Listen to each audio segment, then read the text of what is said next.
কি করছিস বলতো?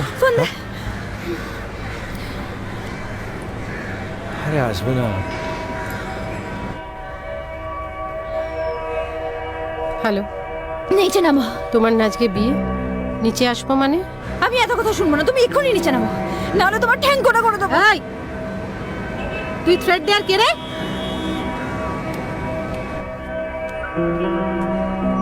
ষাঁড়ের মতো চেঁচাচ্ছিস যে? জানিস না একটা ভদ্রপাড়ার লজ্জা করে না?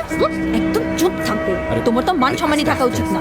বন্ধুকে এত বেশি ঘ্যাম দেখাচ্ছ কেন? এত ইগো কেন তোমার? তোর কি কমই করে? হ্যাঁ, তোর কি কমই করে? তুই এসেছিস একবার আমার কাছে? যা, ছেলেকে পাঠিয়েছিস, নিজে না এসে কথা বলতে? তোমার মনে হয় আমি ওকে পাঠিয়েছি? তুমি তোমার মুখ দেখতে চাইছো না? তোমার লজ্জা করে না? তোমার বাদরামো আমি অনেক সহ্য করেছি। এইবার আমি কি লেভেলের কেওড়ামো করতে পারি সেটা আমিও তোমাকে দেখিয়ে দেবো।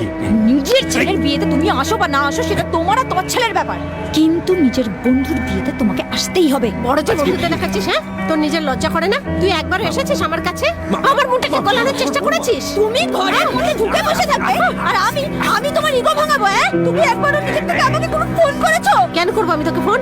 কিসের জন্য ফোন করবো আমি তোকে? আমি দেখছিলাম তোর কত সাহস। তুই মিষ্টি বন্ধুকে ছেড়ে কি করে বিয়ে করতে পারিস? আমি একবার দেখতে চাই। হ্যাঁ, পারিনি তো, চলে এলাম তো। চলো মন যায়, বিয়ে করবো। বিয়ে নিয়ে তো ঝামেলা, বিয়েই করতে হবে না। চল ঘরে চল। আমার বিয়ে আজকে। চলো চলো। চলো না। আচ্ছা ঠিক আছে, তাহলে তো একজনকে ছাড়া বিয়ে হবে না, তাকে নেমন্তন্ন করতেই হবে।